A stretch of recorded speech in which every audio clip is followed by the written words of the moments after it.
Bernard? E está sem som, Tereza.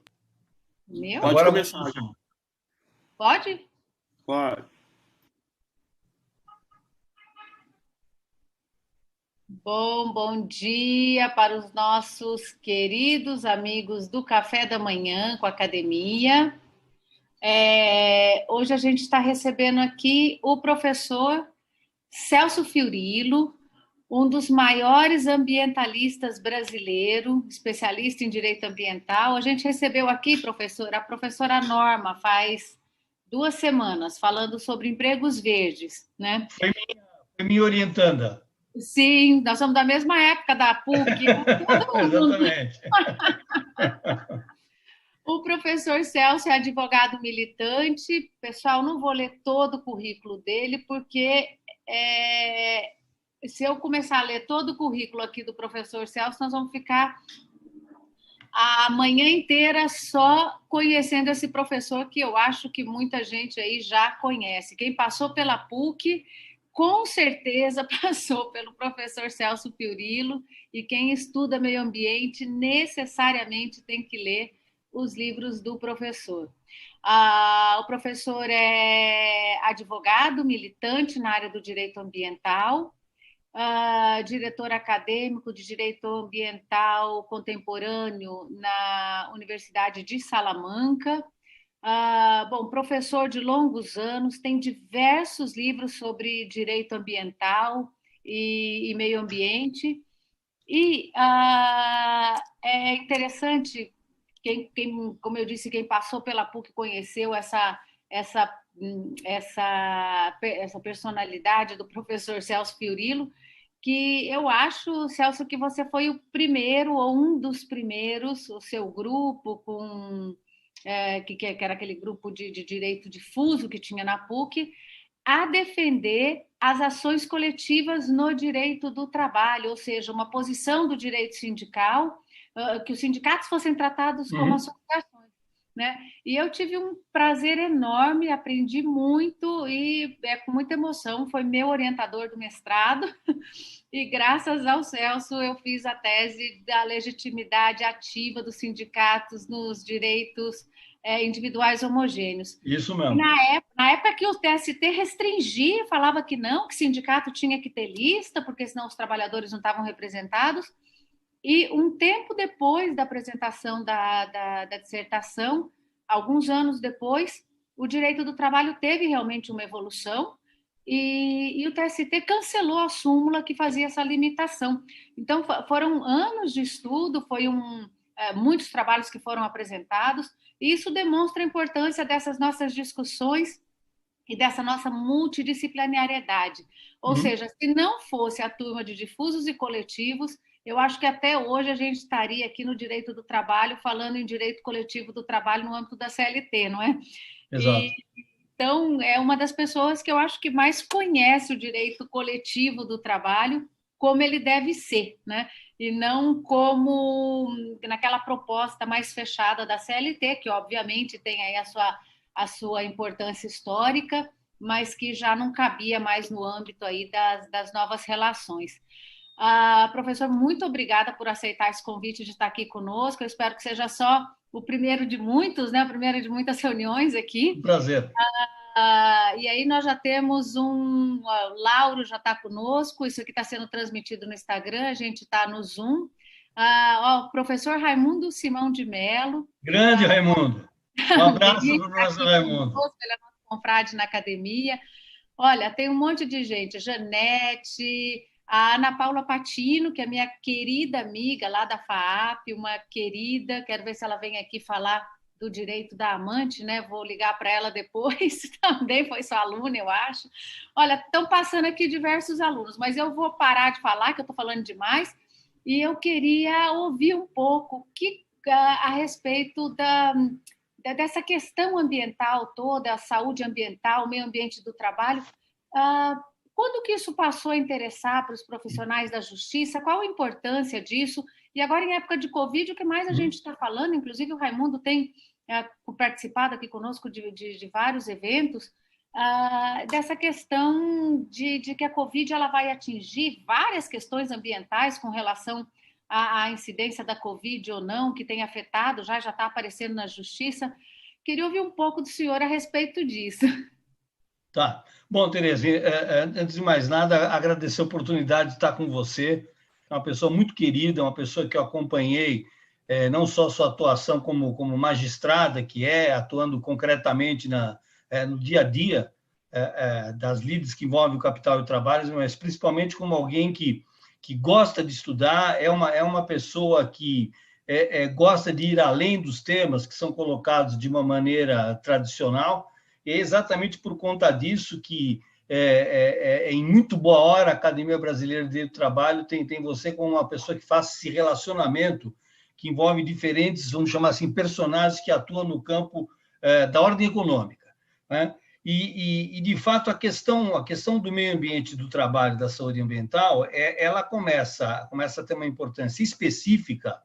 E quando eu digo específico, não só para os estudiosos, mas para os advogados, para os integrantes do Ministério Público do Trabalho, e, óbvio, os destinatários das lides, que são vocês, os juízes do trabalho, por conta principalmente de uma manifestação do Supremo Tribunal Federal, que é de 1999, que entendeu, é muito famoso, é um recurso extraordinário 206-220, que passou a entender que a ação civil pública, as condições de trabalho, enfim, esse tema que envolva causa de pedir, então veja aí o direito material que nós vamos estar conversando, que envolva causa de pedir voltada à preservação do meio ambiente do trabalho, há competência para julgar da Justiça do Trabalho. Então, quer dizer, a partir de toda essa discussão doutrinária que a gente sempre teve e tal, estou fazendo um resumão. Quer dizer, tudo que nós fizemos, que atuamos e tal, veio a ser reconhecido, e aí pelo Supremo Tribunal Federal. Nesse contato aqui nosso de 40 minutos, 50 minutos, você vai reparar que sempre eu vou apontar um critério de interpretação, mas que tenha ratificação por parte do Supremo Tribunal Federal. Porque os grandes temas que envolvem os prestadores de serviço e ordem econômica, quem define é o Supremo.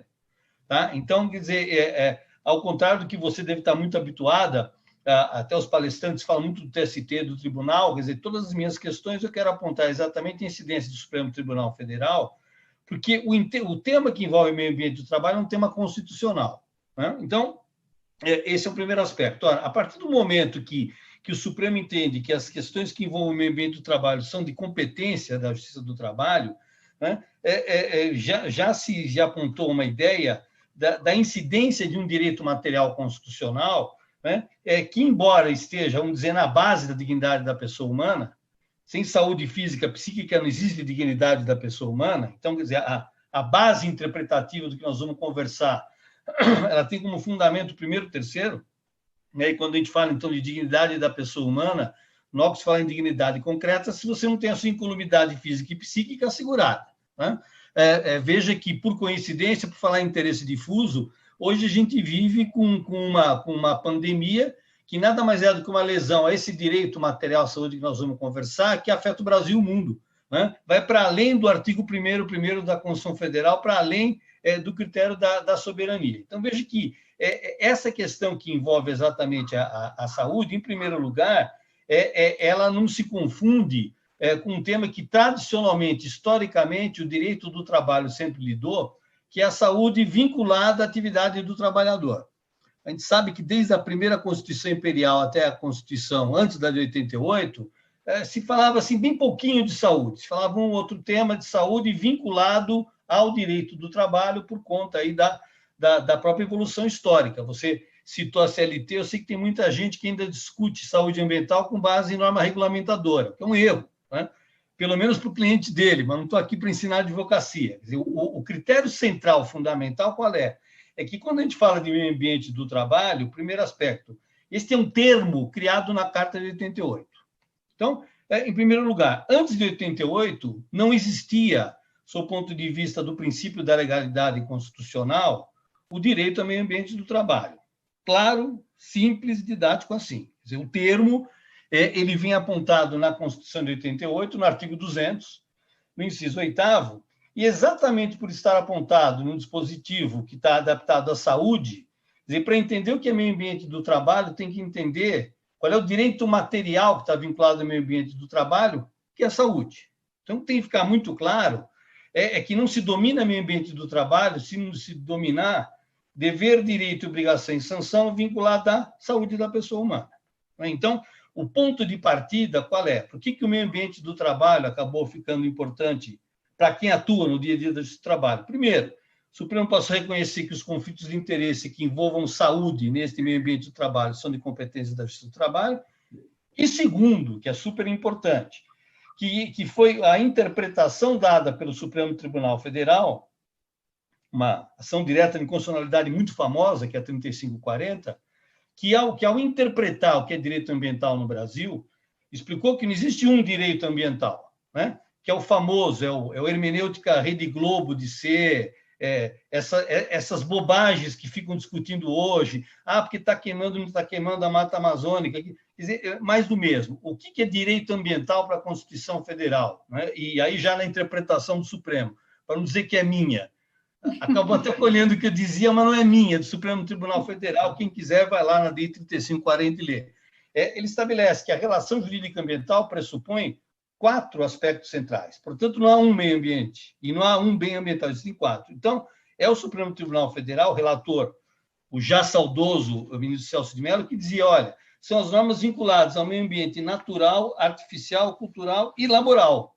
Então, primeiro aspecto importante para entender, quando o Supremo reconhece que meio ambiente de trabalho é direito ambiental, e sabendo que meio ambiente nada mais é do que o direito material à saúde, toda e qualquer lesão ou ameaça em matéria de saúde tem como resultado prático de interpretação o direito ambiental.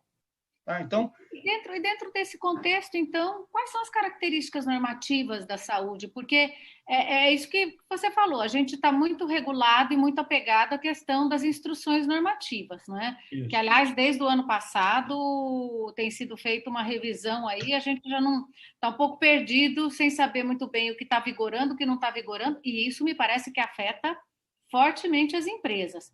E Sim. É interessante porque já começam a surgir alguns julgados reconhecendo que os empregados têm direito adicional de insalubridade, que trabalham em hospitais, mas não os funcionários que trabalham diretamente na linha de frente, vamos dizer assim, não os médicos, enfermeiros, e sim o pessoal que está na recepção, o segurança que fica recebendo Isso. as pessoas que chegam no hospital, que era uma questão que já era discutida, ou seja, só vai ter direito à insalubridade quem realmente trabalha diretamente em contato com agente agressivo. Uhum. E, no caso, essas pessoas elas não trabalham diretamente, ou seja, se fosse desse jeito, todo mundo então vai ter direito à insalubridade, porque, de repente, eu estou no supermercado e não sei, me parece que abre aí uma discussão muito forte para isso, né? Tem que ver a extensão disso. Então, como é que está normatizada essa questão da saúde? Como que isso vai afetar? E uma questão muito complicada, que é a questão da responsabilidade do dano à saúde em face de outros bens, né? Uhum. A questão da responsabilidade ambiental do trabalhador. Como é que vai ficar? Que também é outra discussão para a gente aqui na Justiça do Trabalho, né? Sim, sim. Bom, veja só, Tereza, até retomando a interpretação do Supremo Tribunal Federal, tudo está vinculado à causa de pedido e uma lide. Se alguém entra com uma ação tendo como causa de pedir relação da CLT, aí você vai aplicar a norma regulamentadora. Não é disso não que eu estou falando, muito pelo contrário. O que eu estou comentando é causa de pedir, tendo como fundamento, e aí a tua questão que eu vou agora responder, o que é o direito material constitucional à saúde. Né? Então, o artigo 196 estabelece a saúde como direito de todos e dever do Estado. Veja que aqui a Constituição adota um critério muito parecido com em outras situações, de apontar um conceito legal indeterminado. Então, sempre que a Constituição usa um conceito legal indeterminado, compete à doutrina, e, no segundo momento, a própria interpretação jurisprudencial, comatar, preencher esses critérios para que você tenha aplicação prática. Então, desde sempre, para quem lida com saúde ambiental e meio ambiente do trabalho, qual é a definição que se adota? A da Organização Mundial de Saúde. Veja que hoje falar de OMS é super fácil, Tereza, porque qualquer pessoa sabe o que é OMS, né? Claro que quando a gente discutia isso na academia, dizia, mas o que é OMS, etc. e tal, mas facilmente. Quer dizer, é um órgão mundial que congrega os grandes peritos em matéria de entender o que é saúde da pessoa humana, né? E, portanto, que conceito a gente adota para preencher o conteúdo do artigo 196? O da Organização Mundial de Saúde. Primeiro ponto. Segundo, o que explica a Organização Mundial de Saúde? Aí que você vai ver que é um dado interessante que vai fazer com que a gente compreenda no plano do direito positivo. Responsabilidade qual é? Que é bem interessante. Lembrar que só a Carta de 88 que passou a disciplinar o direito à saúde como um direito, vamos chamar assim, autônomo, tá? Quer dizer, até então, você pega uma outra regrinha de saúde vinculado normalmente, não por acaso, ao direito do trabalho, né? Vamos lembrar, e você conhece isso muito bem, que a história do movimento sindical está associada à defesa da saúde, né? Isso desde a Revolução Industrial Inglesa até os dias de hoje, né? Aliás, a primeira convenção da OIT de 19 é controle de jornada, né? Sim. Justamente porque afetava a saúde dos trabalhadores, né? Controle psíquica, exatamente por ser um direito que o Supremo Tribunal Federal considera vinculado à matéria ambiental, a maneira pela qual, e agora eu respondo à segunda etapa da tua questão, eu aponto a responsabilidade, diz respeito ao conteúdo direcionado no artigo 225 da Constituição Federal. Então, veja que estabelece uma responsabilidade objetiva, né, Celso? Exatamente. Então, veja só. E por isso que eu digo, cada advogado que entra com a petição inicial que quiser. Tá? Quer dizer, note, se você fundamenta que, diante de uma prestação de serviço tomada por alguém visando lucro, você teve uma lesão, uma afecção, né, e que o fundamento é constitucional, né, e infraconstitucional não com base na CLT, mas da Lei 6938 de 81, que vamos lembrar, a Lei da Política Nacional do Meio Ambiente, que é dos anos 80, já definia como um dos primeiros critérios que caracteriza a poluição, saúde. Está lá. Basta abrir, ver e ler. Tá? Então, veja, nessa perspectiva, a questão da responsabilidade, para deixar assim, uma visão bem límpida, para não usar regra infraconstitucional. Tá? No plano constitucional, o que diz o artigo 225, que o próprio Supremo Tribunal Federal reconhece que se aplica às regras de saúde, portanto, saúde ambiental e meio ambiente do trabalho. Primeiro, que diz aqui, de uma maneira, eu diria até didática, que conduta e atividade considerada lesiva ao meio ambiente, traduzindo, conduta ou atividade considerada lesiva à saúde, qualquer que seja ela e em qualquer circunstância, e, portanto, você que conhece muito o processo, causa de pedir próxima e remota, né, tanto fundamento jurídico como a descrição do que acontece efetivamente, aí compete à parte. Então, o que diz a Constituição Federal? Conduta e atividade considerada lesiva ao meio ambiente sujeita infrator, atenção, pessoa física ou jurídica. Pessoa jurídica é quem? A gente discutiu muito essa questão da pessoa jurídica. Lembra, Celso, na época que falavam assim, pessoa jurídica pode ser responsabilizada. E hoje o Supremo Tribunal Federal, né, através de um voto maravilhoso da ministra Rosa Weber, que, aliás, hoje, veja como são as coisas, Tereza, estava falando da Justiça do Trabalho, Justicinha, junto com o ministro Celso de Mello, quem mais conhece direito ambiental no Supremo Tribunal Federal é a ministra Rosa Weber. Por quê? Porque ela tem essa característica que vocês têm, juízes laborais, de entender o conflito do capital do trabalho, né? Da maneira pela qual a necessidade da pessoa humana se confronta com a necessidade de produção e de lucro. Mas dizia, quando a Constituição aponta, como de fato tem apontado aqui, que pessoa jurídica está vinculada a esta situação, o que diz a Constituição Federal? Existe não só sanção penal, como obrigação de reparar dano. Tá? Então, veja. Primeiro aspecto, o que eu estou falando aqui, a Constituição Federal, para falar em repressão, aponta 2 critérios. Um no plano criminal, vou falar daqui a pouquinho, e outro, reparação de dano. E não estou falando aqui de dano tarifado, estou falando de dano. Portanto, se é dano, depois a gente apura na liquidação o valor do dano. Então, veja a importância da causa de pedido diante da ação. Volto a dizer, se alguém entra como inicial e pede com base em norma regulamentadora, vocês têm o dever de aplicar, pelo princípio da legalidade, a CLT. Né? Mas não é disso que eu estou falando, em momento algum aqui na nossa conversa estou falando disso aqui. Então, esse é o primeiro critério. Mas muito mais importante e interessante na perspectiva da saúde do que a medida repressiva, o que aponta o artigo 225? Né? O dever de fazer a prevenção. famoso dever de prevenção, né? Que é um princípio específico do direito ambiental e que, não por acaso, acabou, vamos chamar assim, para alguns, evoluindo e para outros, involuindo para o denominado princípio da precaução, né?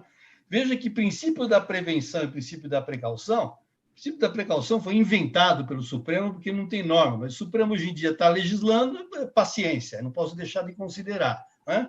Mas depois que o relator, o ministro Toffoli, inventou e o Supremo inteiro topou, e aí tá lá a definição feita pelo Supremo Tribunal Federal, o que é a ideia da prevenção e da precaução? Que sempre quando existe um conflito de interesse em matéria ambiental, nele incluído saúde, o que você tem que aplicar? O famoso ditado que a gente ouve desde sempre, que é melhor prevenir que remediar. Então, antes de você ir para a reparação do dano contra a empresa, contra o empregador, contra o Estado, o que você tem que fazer? Adotar medidas no sentido de que o dano não venha efetivamente se caracterizar, né? Então, você vai reparar que 99% das decisões do Supremo Tribunal Federal em matéria de pandemia tem como fundamento o princípio da precaução. Mas de onde vem o princípio da precaução? O direito ambiental mas o que tem a ver flora e fauna com o direito ambiental? O direito ambiental não é tão somente flora e fauna. Como alguns ainda hoje insistem em achar que a flora, a fauna, a Pachamama, aquelas coisas lúdicas que existem, né? E achando que pessoa humana é um detalhe, achando que dignidade da pessoa humana é um detalhe. Então, perceba, quando você fala em responsabilidade, concluindo, primeiro, a responsabilidade de quem toma prestação de serviço, seja ela em qualquer regime infraconstitucional, repetindo, qualquer regime infraconstitucional, porque eu estou dando fundamento constitucional. A responsabilidade por alguém que toma uma prestação de serviço e tem em contrapartida lucro, portanto, ganha, né? E aí a ideia muito clara que vem apontada no plano constitucional, ela está vinculada, primeiro, a um dever de prevenção, que, como dizia, evolui para a precaução. E, num segundo momento, para a ideia de repressão para reparação de dano. Que ideia de reparação de dano à saúde? Aqui, Tereza, né? E por que eu sempre fui e continuo sendo um fã do direito do trabalho e da justiça do trabalho? Isso que acabou evoluindo para os critérios preventivos em matéria de saúde, sempre teve previsão no direito do trabalho. Qual é uma das formas mais conhecidas de você prevenir a incolumidade físico-psíquica do trabalhador quando ele está em risco? Greve. Greve. Não é? Você veja que a própria Constituição do Estado de São Paulo, né, ao estabelecer um critério, que foi um critério legislativo, ela disciplinou a matéria, sob o ponto de vista da saúde, adotou como sendo um fator fundamental exatamente essa possibilidade de, sempre que houver uma ameaça à saúde do trabalhador, ele poder paralisar suas atividades. Paralisar a atividade em direito do trabalho tem nome, é greve. E aí, note, se achar que esse fundamento ambiental não tem razão de ser, o próprio fundamento constitucional do direito de greve é o seguinte: você faz greve em decorrência de motivos que a classe trabalhadora entenda por bem realizar, tá? Principalmente saúde, incolumidade físico-psíquica. Então, o termo greve ambiental, que nós, da doutrina ambiental, construímos, nada mais é do que instrumentos que, muito antes do Supremo inventar o que é precaução, já apontava a possibilidade destinada a assegurar, né, antes da lesão em incolumidade físico-psíquica, assegurar a saúde do trabalhador. Então, essa é uma responsabilidade. Qual é a novidade? Responsabilidade por prevenção. Então, principalmente o Ministério Público do Trabalho, que atua em matéria de direito médico individual, não tem que esperar a lesão. Tem que entrar com as ações. Aliás, Celso, a maioria das ações que a gente tem, elas não se voltam para questões de prevenção, mas sim para as questões de reparação. Não sei se isso é uma cultura, enfim. E aí, aproveitando, já que você está falando isso, me surgiu uma... Você tem estudado muito, é professor convidado em Portugal, na Espanha, e, obviamente, você conhece bem o sistema de diretivas da União Europeia com relação a isso.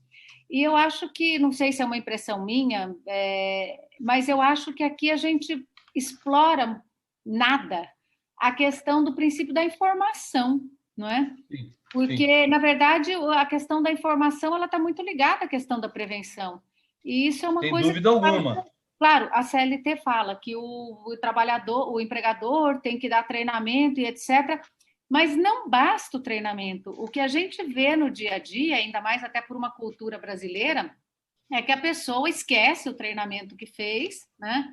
E simplesmente não tem a informação que necessita a respeito de critérios preventivos. Você acha Veja só, que a gente tem você, espaço para porque isso? note, note só, em primeiro lugar, deixar muito claro o seguinte: não existe país no mundo, e não existe nem país aglutinado na União Europeia, que esteja no estágio de evolução teórica até que direito ambiental como nós. Então, algo que tem que ficar muito claro para os nossos ouvintes é o seguinte: sempre existiu, ainda existe um certo recalque acadêmico de achar que tudo que se produz na Europa é uma maravilha, né? Que é uma farsa. Né? Eu vejo, vira e mexe em matéria de recurso natural, eu vejo aí autor francês querer ensinar. Né? Imagina, na França, a França destruiu as matas dela na Idade Média. Né? A França tem como sistema hídrico um riozinho lá, que é o Rio Sena. Então, esse tipo, uma coisa, Tereza, que você e eu gostamos, é intercâmbio cultural. Outra coisa é você ficar fazendo menção de maestria para colonialismo cultural. Né? Então, note, as regras da União Europeia, ela se desenvolve sob o ponto de vista dos interesses, que são múltiplos e diversos, das diferentes culturas dos diferentes países europeus. Vamos deixar claro que ainda existe uma série de regras que os países, sob o ponto de vista da sua soberania, não adotam com facilidade, não. Né? Então, vamos pegar um exemplo de um tema que eu gosto, que é direito à alimentação. Você não vai querer ensinar por uma regra de direito europeu como é que italiano ou francês vai cozinhar. Não vai. Né? Como faz o queijo, como faz o vinho. Isso é de um ridículo histórico. Tá? Então, veja, o Brasil, pela sua experiência, pela sua construção nossa, né? Principalmente pela construção de vocês, magistrados, porque, em última análise, quando o magistrado diz o direito, estabelece em concreto a efetividade do direito ambiental. Né? Então, é relevantíssima a atuação do conhecimento. Claro, os autores da petição inicial da defesa têm que colaborar, têm que dar substrato. Mas, quando você falava da informação, o que tem que ficar muito claro? Os empreendedores só obedecem, né? E aí o princípio da legalidade, quando existe sanção. Vamos deixar claro aqui, falo publicamente, eu só advogo para a empresa. Tá? Então, empresa, quando tem lei e a lei constrange, ela obedece. Né? Hoje em dia, obedece dizendo que é verde, que é sustentável, é um carimbo de politicamente correto, fatura mais. Essa moda agora é o compliance, né? O compliance, que é super chique, é quinto segundo, Tereza. Agora tem uma linha de pesquisa, né, chama compliance. Falou, mas na minha época era legalidade. Não, agora não é mais, agora é compliance. Então, veja...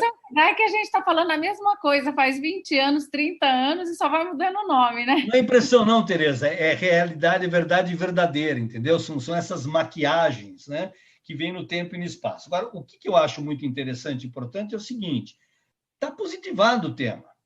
Né? Isso tem que ficar muito claro. Agora, por que esse tipo de discussão nem sempre chega ao Justiça do Trabalho? E aí vou fazer uma crítica construtiva. Se as ações civis públicas, as ações coletivas, que depois de uma longa discussão de quem tinha legitimidade ativa, né, Tereza? 99% que entra é o MPT. Então, quem pode, quem não pode, pega... Tá. Hoje, em qualquer área, saúde, cidade, recurso natural, é o Ministério Público, tá? Que exercita uma importantíssima atuação nesse sentido. Mas, veja, se o MPT entra, do ponto de vista só da lesão, não adianta nada esse avanço doutrinário e constitucional que nós tivemos, porque a regra constitucional qual é? É prevenir. Tá? Aqui posso até fazer depoimento para você, eu advoguei muito no movimento sindical nos anos 90, né? E eu sou testemunha que muitas vezes a gente convocava a Assembleia de Trabalhadores e falava, olha, vamos evitar a norma de insalubridade, né? Isso é bom para a saúde de vocês. Eles sempre levantavam a mão e falavam, doutor, mas a gente continua a receber adicional? Não, aí não. Eles falavam, então nós não queremos. Tá? Mas então, isso acontecia também, que a gente via na sala de audiência. Claro. Eu fiquei 1 ano e pouco no ABC. Na época da autolatina, dos resquícios da autolatina, aquela confusão toda. E as empresas vinham a ordem da Alemanha para implementar medida de segurança e para, evidentemente, preservar e não para pagar adicional de insalubridade. Perfeito. E aí o empregado falava assim, mas eu não posso seguir isso porque daí eu vou ganhar menos. Exato. É cultural. É cultural, Tereza, e veja, por isso que eu acho importante, tem um dispositivo que é relevantíssimo na Constituição Federal, que é o artigo 3º, né? A doutrina nos tempos atuais, hoje é super, aliás, hoje é super politicamente correto falar de meio ambiente, né? Você vai se recordar que a gente conviveu junto, que eu fui duramente criticado por dizer que existia direito ambiental. Então, precisa ter uma pandemia, precisa ter uma convenção no Rio, etc. Falar, pô, mas de fato existe, porque falavam que não existia, que imagina, é tema de direito administrativo, é tema de direito civil. Mas, fato à parte, note, o que tem de muito interessante? Que hoje, este que é um tema politicamente correto, que é a questão ambiental, ele tem que começar a ter uma maneira de aplicação concreta real, né? No seguinte sentido, a opção brasileira pela economia capitalista está disciplinada e ponto final. No plano normativo, não adianta discutir. Você pode discutir no plano sociológico, político, da crítica, ok, mas a opção do lucro como regra econômica na Constituição Federal não só vem devidamente fundamentada no artigo 170, como uma regra de interpretação geral apontada no primeiro quarto da Constituição Federal, né? Tecnicamente, ela é tão relevante quanto a dignidade da pessoa humana.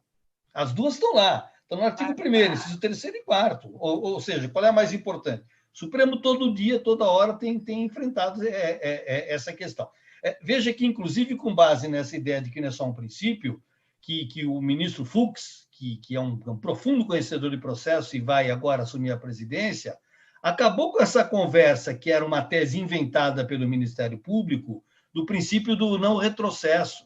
É uma coisa absolutamente subjetiva, entendeu? Então, nada pode ser feito em matéria ambiental porque é retrocesso. Mas o que é retrocesso? Eu não sei, mas você sabe, né? Então, o ministro Fux, numa ação direta, aliás, discutindo a validação de regras ambientais, falou, olha, não existe um único princípio na Constituição Federal, né? Existe o princípio da saúde, mas vinculado a uma economia capitalista e a dignidade da pessoa humana, que você tem que fazer o quê? Que sopesar, né? Então, note, o que é relevante, o que é importante, o que dá menos gasto.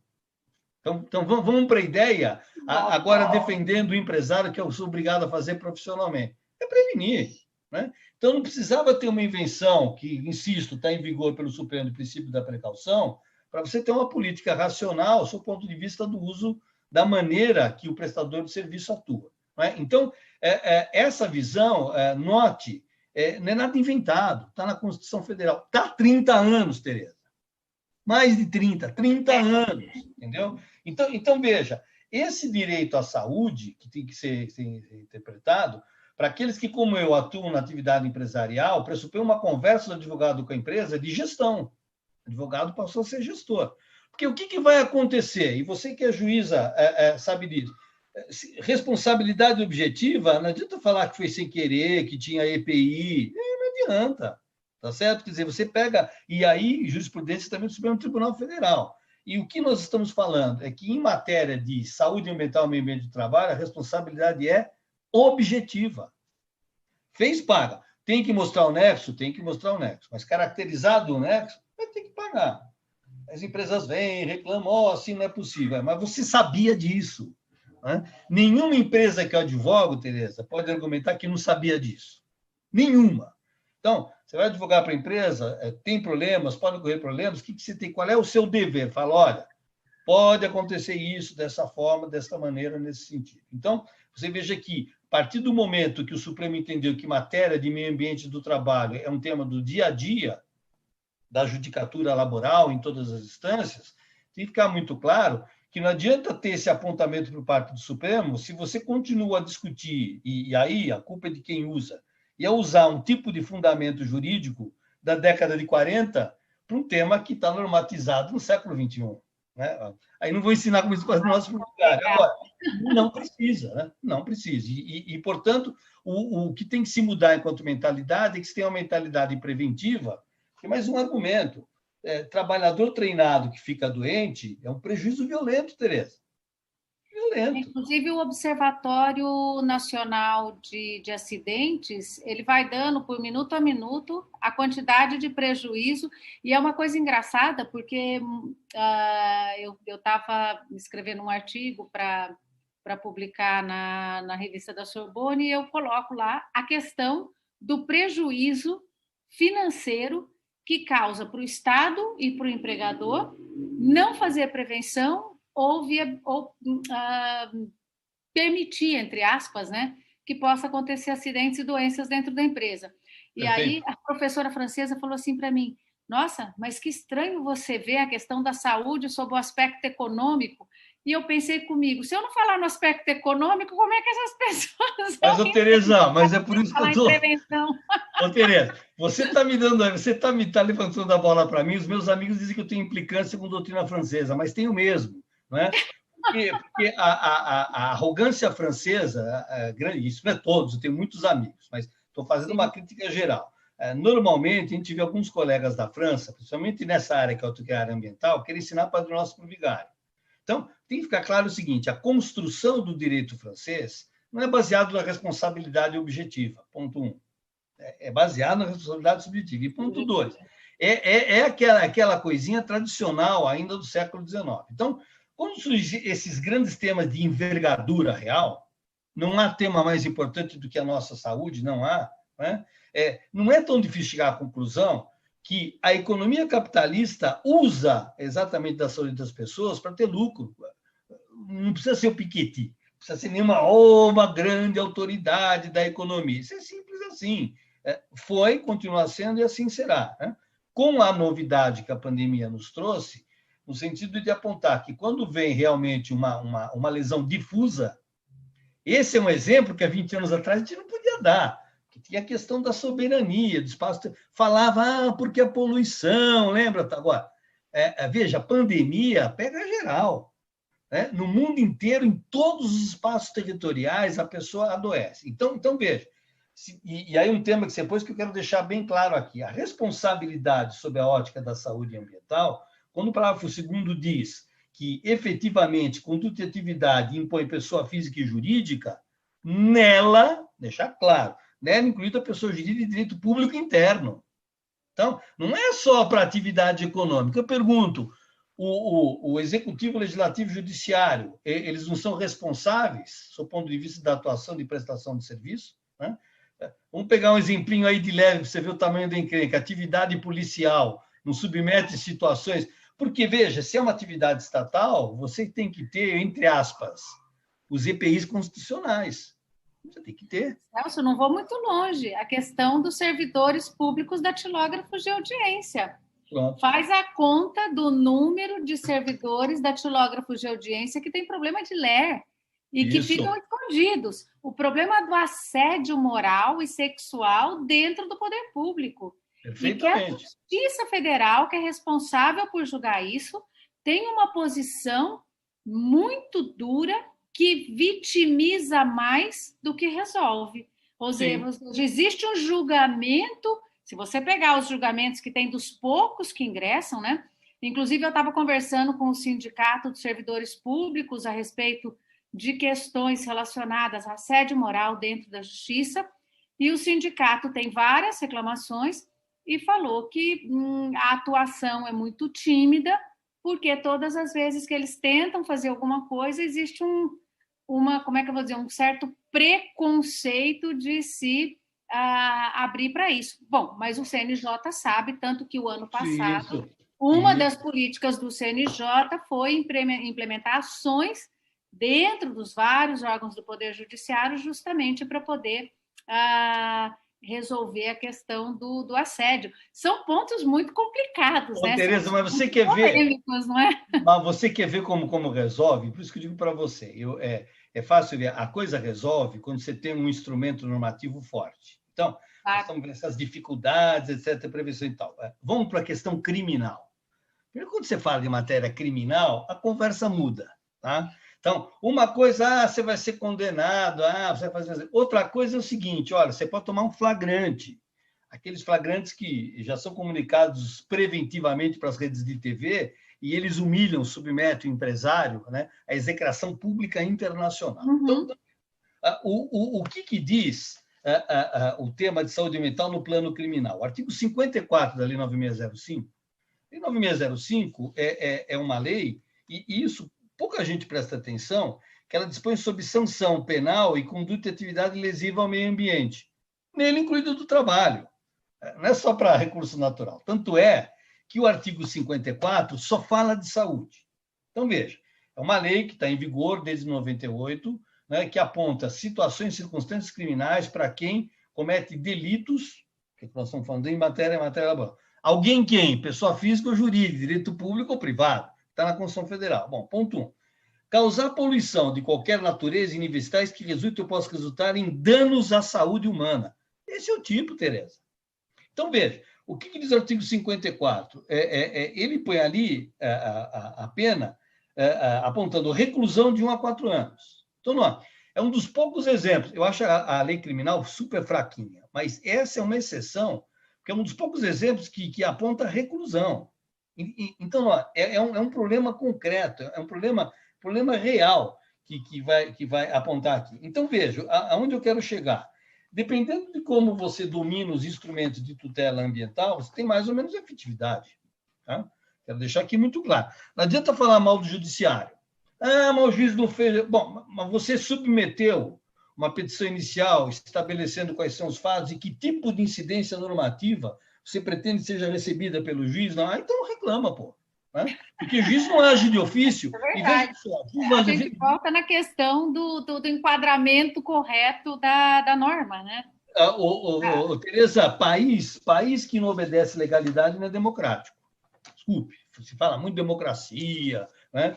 E o atual governo tem um presidente que xinga, fala barbaridade, detesta jornalista, o jornalista detesta ele. Daí sempre tem o setor que fala, esse é o pior dos mundos. O pior dos mundos, Tereza, a gente vive sempre, desde sempre. Você ia. Então, achar, esse é pior ou melhor, veja, eu muito pelo contrário, tenho uma visão muito clara, que graças à atuação, não fosse a atuação do Poder Judiciário, aí sim a população ia ver o que era inferno na Terra.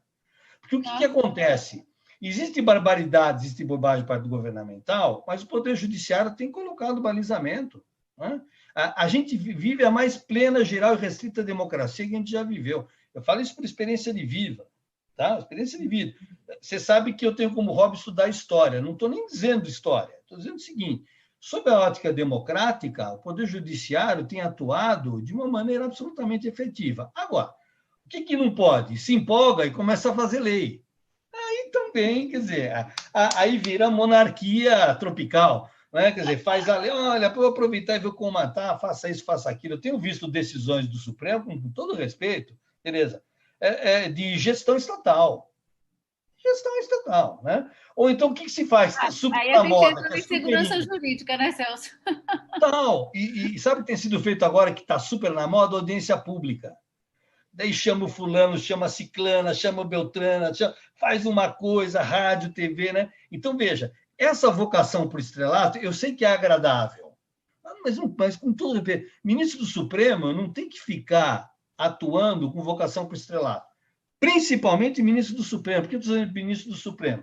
Porque, em última instância, quem define as questões, aí sim, de interpretação de caso concreto de direito meta individual.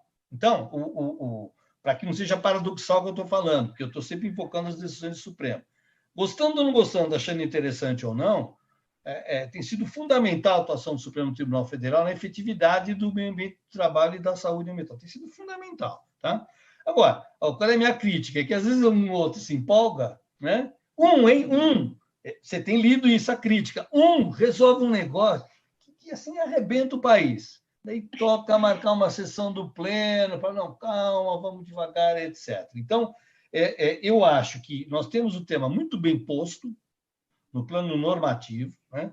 Mas você apontou aqui nessa nossa conversa, você tem absoluta razão, é o seguinte, qual que é o grande problema da efetividade das regras de saúde ambiental e meio ambiente de trabalho? Cultural.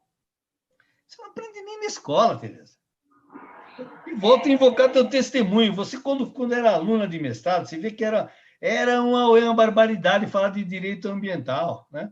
O tanto que eu tive que mitigar, que brigar com os senhores feudais da universidade, que não admitiam que existisse matéria de saúde e meio ambiente. Daí vem a vida como ela é e mostra, fala, olha, se tem um tema central no capitalismo, é assegurar a saúde.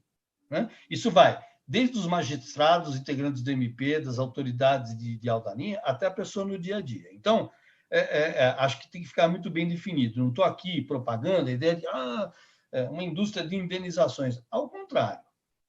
O que eu estou demonstrando é que exatamente com base num dos preceitos mais caros ao direito ambiental, se gerencia a saúde ambiental. Que é o velho, bom e conhecido, é melhor prevenir que remediar. Então, acho que o tema está muito bem colocado. Celso, nós temos, acho que 4 minutos. Eu tinha mais um monte de... Eu cumpri o que eu falei para você, que eu vou falar em 50. Pois é, quero registrar aqui a presença do professor Sebastião, da desembargadora Janete, do ministro Carlos Alberto, que sempre nos acompanha. E não sei se você topa a ideia da gente fazer um... Não dá para falar mais. Dá? Eu ia propor aqui, sabe o quê? Estou à disposição. Entre você, o Raimundo e o Sebastião. Eu quero pronto. Sobre a questão da saúde, porque, inclusive, essa semana nós tivemos uma situação em que baixaram uma norma que COVID era doença do trabalho. E no dia seguinte desdizeram isso. Eu fiquei imaginando. Aí eu falei, bom, e aí como é que faz? Exatamente. E como é que é a orientação superior? O que você estabelece? Mais o julgamento do Supremo na 927, que reconheceu a inconstitucionalidade do artigo da MP, que dizia que não era doença do trabalho quem trabalhasse nesse ambiente. Eu fico um pouco bagunçado, né, Celso? Se você puder, porque eu também não quero abusar da sua disponibilidade de vir aqui. Beleza. Todo mundo querendo que a gente fique aqui a manhã inteira. Não abuso em nada, estou à sua disposição. E veja bem, o primeiro alerta que eu fiz quando a gente começou a conversar é o seguinte, veja, em momento algum usei o termo doença do trabalho. Pois é. Eu estou falando, por isso estou dizendo, veja, por amor ao argumento, eu estou dizendo a saúde como um direito constitucional autônomo criado diretamente, porque a gente sempre tem o hábito de achar que, para exercício de um direito, tem que ter uma regra infraconstitucional para regulamentar atuar. Mentira! É mentira. Né? Lembre-se que a gente tem um sistema constitucional, inclusive, de mandado de injunção, até para situações que não tem norma, você pode entrar com uma ação judicial para comatar. Então vê, toda a minha argumentação com você, meu raciocínio, é a partir da efetividade de um direito que está estruturado na Constituição Federal. Então, volto a dizer, aí é o problema de quem entra com a petição inicial. Eu nunca entro com a petição inicial porque eu só defendo o outro lado. Eu costumo brincar, eu sempre defendo o pessoal do mal. Né? Estamos aqui pensando alto agora. Se eu fosse entrar com a petição inicial, Tereza, eu não iria entrar com a petição inicial baseada em critérios infraconstitucionais. Né? Por isso que eu defendo mesmo, tenho defendido os juízes. A culpa é do juiz. Né? Causa de pedir e pedido vinculante. Você não pode julgar ultrapetita, extrapetita, citrapetita. Está ali. Agora, o que eu estou deixando muito claro é que o sistema de saúde ambiental e proteção sociais e meio ambiente de trabalho pressupõe, uma nova cultura de gerenciamento por parte das empresas, que vem sendo feita, viu, Tereza? As grandes empresas, isso eu digo como advogado de grande parte delas. O que elas fazem? Elas têm feito, inclusive, educação nesse sentido. Né? Você julga, não tem tanta ação assim de multinacional. Né? O problema está nas empresas pequenas, né, Celso? Pois é, que é a famosa... Todo problema de descumprimento de norma trabalhista, me parece que está nas pequenas, menos nas médias, e nas grandes, quase nada, né? Tanto que a tal do querem resolver a questão, né? Tem uma palavra chique, né, da economia de externalidade, essas coisas que a gente conversa em academia. Vamos dizer no concreto. A maioria das empresas quer ter regra do jogo definida. Se ela sabe, né, que não mais com base em fundamento da CLT, mas do direito constitucional e do regramento infraconstitucional de responsabilidade objetiva, não vai pagar para ver, Tereza. Não vai. Né? E aí uma homenagem ao Ministério Público do Trabalho, que é competentíssimo. A exemplo dos MPs federais, eu tenho muito colega, a advocacia ambiental reclama, fala mal, não tem que reclamar de nada. Não tem que reclamar de nada. Cada um atua no seu...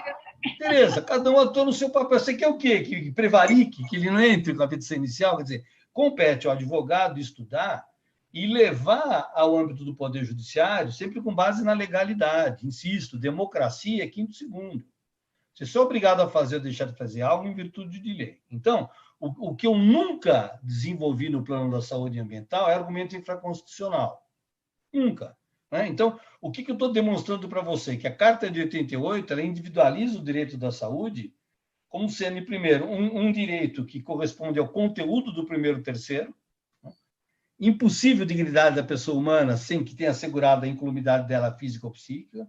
Ponto 2, como um direito social explicitamente indicado no artigo 6º, dentre outros, e como um regime constitucional nele incluído o meio ambiente do trabalho, que está lá no 208º. Então, veja, não adianta você falar, eu gosto do meio ambiente do trabalho, sim, mas você domina o tema da saúde, que a maneira pela qual se aplica as regras do meio ambiente do trabalho na justiça do trabalho é dominando o direito de saúde.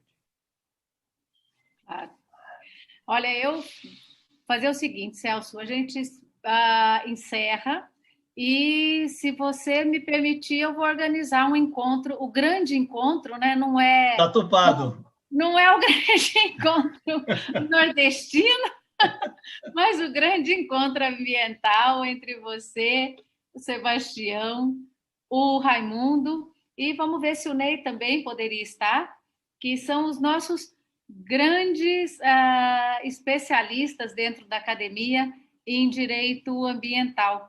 A gente pode fazer gravado, como nós estamos fazendo aqui, e só uma questão de ajustar aí o dia que vocês possam falar dessa questão tão importante que eu acho que a gente tem que desenvolver cada vez mais. Acho que a nota é prevenção, informação. Isso. E o nosso parâmetro é, obviamente, aí a questão da Constituição Federal. Acho que a gente precisa desenvolver essa cultura de efetivamente que a saúde é a coisa mais importante e sair. Eu sempre tive muita antipatia pelos adicionais da CLT, né? Odeio adicional de hora extra, odeio adicional de insalubridade, periculosidade. Eu acho que não tem que ter. Eu acho que o ambiente tem que ser adequado e o trabalhador tem que trabalhar o que ele contratou para trabalhar, ponto. Né? E, claro, em situações extraordinárias, a situação é tratada como extraordinária, mas a regra teria que ser um ambiente decente para que a gente possa exercer atividade e conseguir compatibilizar aí vida profissional e vida privada, né? Sim. E agora, você falou, né? A gente talvez possa retomar no grande encontro essa questão da desconexão, ou seja, nós estamos efetivamente, eu acho que a gente vai ter muito, muito problema, porque com esse negócio de trabalhar em casa é engraçado, porque não só aquele que dá o serviço, mas principalmente quem está realizando o serviço, acho que tem que ficar 100% do tempo trabalhando. E isso está no setor público, no setor privado, está em todo lugar, né? Como se você estivesse em casa, só porque você está em casa, o teu trabalho sempre tem que ser maior. E é interessante porque os índices de produção em todos os setores praticamente duplicaram.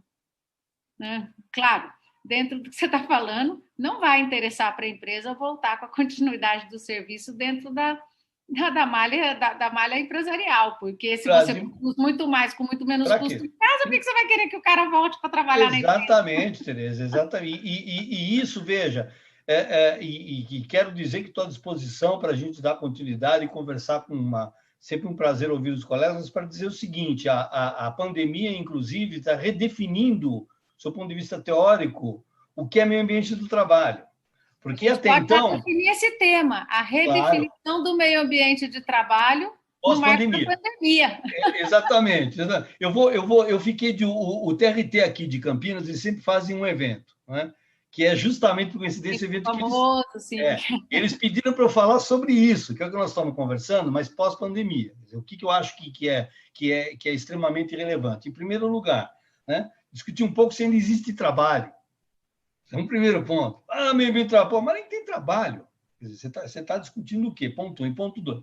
Para quem ainda consegue ter uma relação que alguém pague quanto em dinheiro para sua prestação de serviço, qual é o limite dessa relação? Né? Então, veja, isso tudo é dramático, porque a gente não pode desconfigurar isso em primeiro lugar do que está acontecendo na economia mundial, né? Com recessão histórica no Brasil e no mundo, ponto 1. E ponto 2, não pode desconfigurar isso da realidade brasileira, com o artigo 3º. Tem gente que teme achar que aqui é Noruega. Às vezes, Tereza, eu vejo no campo do meio ambiente natural umas comparações ridículas, porque na Noruega, a Noruega, Tereza, é menor que Santo Amaro. Se você pegar o subprefeito de Santo Amaro, eu e você lá, e se a gente fosse lá e tivesse que Noruega tem de petróleo, a gente tocava lá com o pé nas costas.